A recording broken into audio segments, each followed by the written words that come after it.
जैसा कि दोस्तों आप सबको पता है, जो गवर्नमेंट बिल लेकर आई है ऑनलाइन गेमिंग को बैन करने वाला, जो लोकसभा में पास हो गया था, आज दोस्तों राज्यसभा के अंदर भी पास हो चुका है। अब सिर्फ प्रेसिडेंट के साइन बाकी हैं, जो कि 99% चांसेस है कि वो साइन कर देंगे। और जैसे ही दोस्तों यहाँ पर उनके साइन होंगे, उसके बाद दोस्तों ड्रीम 11 से लेकर जितने भी ऐसे ऐप्स हैं जिनके अंदर पैसे का लेन देन होता है, वो सारे 100% बैन होने के चांसेस उनके रहने वाले हैं।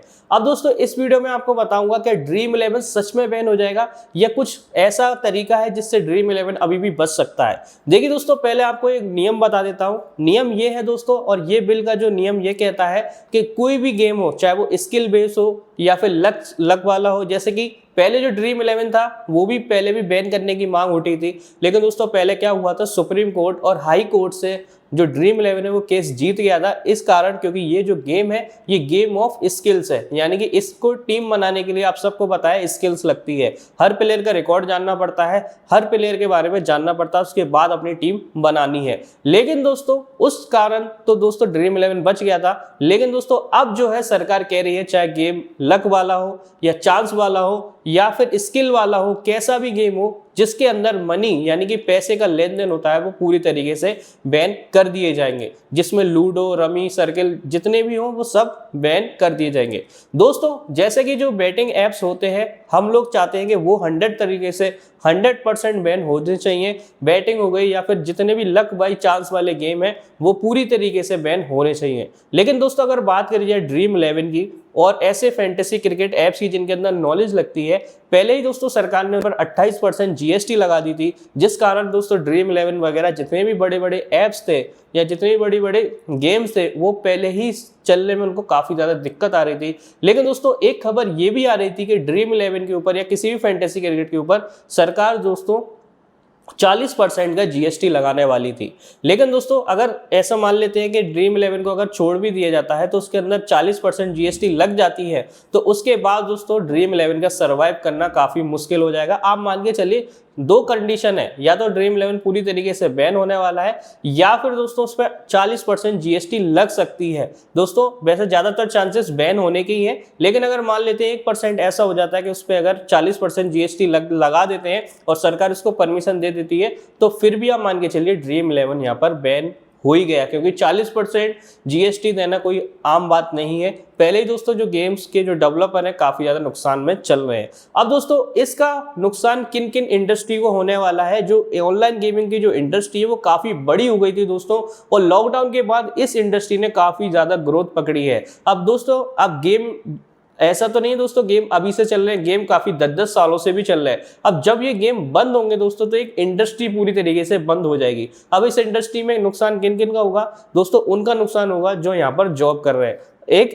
अगर एक न्यूज की बताई जाए तो लगभग 2 लाख लोग जो डायरेक्टली और इनडायरेक्टली इस इंडस्ट्री से जुड़े थे उन सब की जॉब जाने वाली है। साथ ही साथ सरकार का 20,000 करोड़ का जीएसटी रेवेन्यू भी यहाँ से खत्म होने वाला है, और दोस्तों फॉरेन जो इन्वेस्टमेंट था वो भी यहाँ पर खत्म हो जाएगा। साथ ही साथ ड्रीम 11 जो टीम इंडिया का लीड स्पॉन्सर था, यानी कि उसकी जर्सी पर आपने देखा होगा टीम इंडिया की ड्रीम 11 लिखा रहता था, उसका जो कॉन्ट्रैक्ट है वो 2026 मार्च तक है। अब दोस्तों देखना होगा कि ड्रीम 11 यहाँ से कोर्ट जाता है या फिर ड्रीम 11 सीधे तरीके से बैन हो जाता है। अभी मैं आपको एक रास्ता और बताऊंगा जिससे ड्रीम 11 जो है कोर्ट जा सकता है। ये दोस्तों मान लेते हैं यहाँ पर 2026 तक जो टीम इंडिया की जर्सी है वहां पर ड्रीम 11 रहेगा। लेकिन अगर दोस्तों ड्रीम 11 अभी बैन हो जाता है एक हफ्ते के अंदर या 15 दिन के अंदर, तो मान के चलिए उनका काफी बड़ा नुकसान यहाँ पर होने वाला है, और टीम इंडिया का भी नुकसान यहाँ पर होने वाला है, क्योंकि उनके जो लीड स्पॉन्सर है वही बैन हो जाएगा दोस्तों। तो उनकी जर्सी पर किसी और को यहाँ पर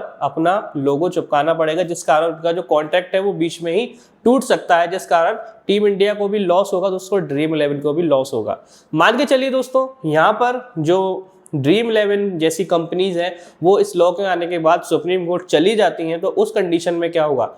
अगर दोस्तों ऐसा होता है, सुप्रीम कोर्ट अगर इन जैसी एप्स यानी फैंटेसी क्रिकेट एप्स की बात सुनती है, तो 99% चांसेस ये मान के चलिए कि सरकार के फेवर में ही फैसला आएगा, क्योंकि सरकार दोस्तों ये फैसला ले चुकी है। क्योंकि इस फैसले को आने का कारण ये था क्योंकि बहुत सारे लोग सुसाइड कर रहे थे, बहुत सारे लोग दोस्तों यहाँ पर पैसा उधार लेकर यहाँ पर फैंटेसी क्रिकेट हो या बैटिंग वगैरह हो उसमें डाल रहे थे। बहुत सारे अनरेगुलेटेड चीज़ें चल रही थी जो कि हवाला वगैरह में यूज़ हो रही थी, और बहुत सारी ऐसी चीज़ें इस इंडस्ट्री से हो रही थी जिसका ट्रैक कर पाना काफ़ी मुश्किल था। लेकिन दोस्तों अगर ये तरीका बैन हो जाता है तो ऐसा नहीं है दोस्तों कि बैटिंग वगैरह बिल्कुल ही ख़त्म हो जाएगी। इसके बाद भी दोस्तों बहुत सारे लोग ऐसे हैं, या मैं बोलूँगा 80% लोग ऐसे हैं जो इल्लीगल वेबसाइट पर खेलना स्टार्ट कर देंगे, क्योंकि दोस्तों इल्लीगल वेबसाइट का ट्रैक कर पाना काफ़ी ज़्यादा मुश्किल रहेगा।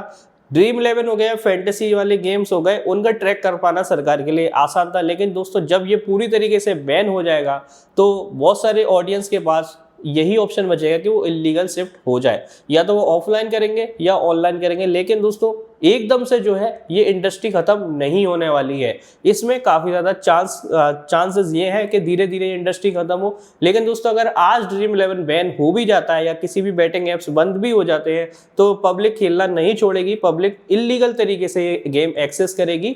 और हो सकता है दोस्तों जैसे कि पबजी यहाँ पर बैन करा गया था, दोबारा पबजी आ गया था किसी लिमिटेशन के साथ, जैसे पबजी 6 घंटे से ज़्यादा नहीं खेल सकते, वैसे ही हो सकता है कुछ कंडीशन के साथ यहाँ पर ड्रीम 11 या किसी भी फैंटेसी ऐप्स को दोबारा से परमिशन मिल जाए इंडिया में ऑपरेट करने की। लेकिन दोस्तों आप सबसे मेरी एक ही एडवाइस रहेगी, कभी भी किसी भी गेम के अंदर आपको कभी भी इतना पैसा नहीं लगाना चाहिए जितना कि आप हार जाओ। क्योंकि दोस्तों जैसे कि वीडियोस में आपने मेरी पहली वीडियोस भी देखी, उनमें मैंने सबको बताया था कि ज़्यादा पैसा लगाने की ज़रूरत नहीं है, उतना ही लगाएं जितना आप हार पाए।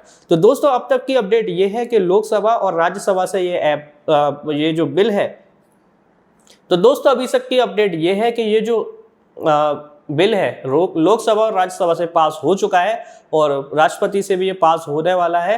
तो आप मान के चलिए ड्रीम 11 वगैरह बैन हो सकते हैं। अब मान के चलिए अगर आप अभी खेल रहे हैं तो आपको खेलना चाहिए, नहीं खेलना चाहिए और अपना जो पैसा है वो विड्रॉल करना चाहिए। तो दोस्तों आपको बता देता हूँ, अगर आप किसी छोटे मोटे ऐप्स के ऊपर खेल रहे हैं तो जल्दी से अपना पैसा विड्रॉल कर लीजिए। अगर आप ड्रीम 11 वगैरह के ऊपर पैसा आपका है तो दोस्तों ड्रीम 11 में आपका पैसा नहीं डूबेगा, क्योंकि दोस्तों बड़ी कंपनी है और आपको सरकार ऐसा नहीं है कि अभी बंद हो गई तो अभी आपका पैसा चला गया, आपको विड्रॉल करने का भी टाइम मिलेगा। साथ ही साथ किस तारीख को ये ऐप बैन होंगे वो भी शायद आपको अपडेट कर दिया जाएगा सरकार के थ्रू। तो दोस्तों उम्मीद करता हूं कि हम लोग इस चैनल पे काफ़ी अच्छी वीडियोस आपको ला कर देंगे और आपको अलग अलग तरीके बताएंगे जिनसे कि आप पैसा कमा सकते हो। अल्टीमेटेड दोस्तों तरीका यही है कि आप सबको पैसा कमाना था, इसलिए आप ड्रीम 11 खेलते थे।